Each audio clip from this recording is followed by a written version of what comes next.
જય માતાજી મિત્રો, તમારું સ્વાગત છે આજના અમારા નવા મિની વ્લોગમાં। તો અમે આજ જઈ રહ્યા છીએ પાવાગઢ। હું પહેલી વાર જાઉં છું પાવાગઢ મહાકાલી માના દર્શન કરવા। તમે એન્ડ સુધી જોડાયા રહો અમારી સાથે। પછી આ ભાઈ રસ્તામાં ઇંગ્લિશ સોંગ ચાલુ કરી દીધા। ખબર તો કોઈને કાંઈ પડતી નહોતી, પણ વાઇબ આવતી હતી મસ્ત।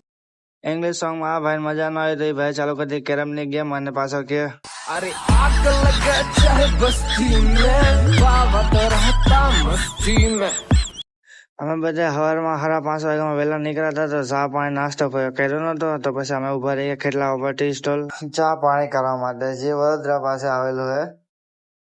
ચા પીને પછી અમે ગયા નાસ્તો કરવા। નાસ્તામાં અમે ઓર્ડર કર્યો હતો સેવ સર। બધા બેસી ગયા નાસ્તો। એમાં આ ભાઈ તો એક્સ્ટ્રા ચમચી માંગવા માંડ્યો। નાસ્તો કરીને અમે બધા નીકળી ગયા પાછા પાવાગઢ જવા હારો। આ ભાઈ પકડીને બેઠો હોય, જાણે કેમ પડી જવાનો હોય ગાડીમાંથી।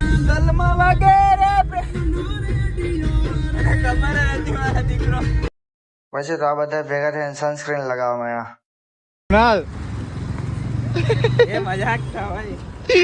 આજે રવિવાર હતો અને ટ્રાફિક બહુ હતી, તો પાવાગઢ અંદર થર્ડ 4 વ્હીલ લઈ જવાનો હતો દેતા। તો પછી અમે બધા કે બસ સ્ટેન્ડ બસની રાહ જોવા હારો।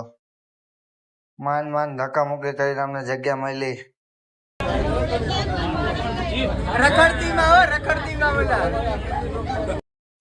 બસમાં બેસીને અમે ભૂગી ગયા પાવાગઢ, અને પછી ધીરે ધીરે સીડી ચડવાનું ચાલુ કરી।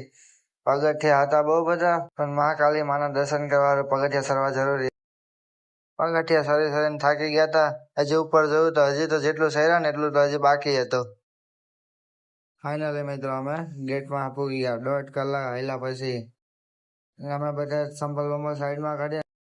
મંદિર પાસે પૂગ્યા હતા, જોયું તો બહુ મોટી લાઈન। એવું લાગે કે બધી પબ્લિક આજે જ અમારે દર્શન કરવા આવી। પછી મેં કીધું જો તમારે પણ મહાકાળી માના દર્શન કરવા તો પાર્ટ 2 ની રાહ જોવો।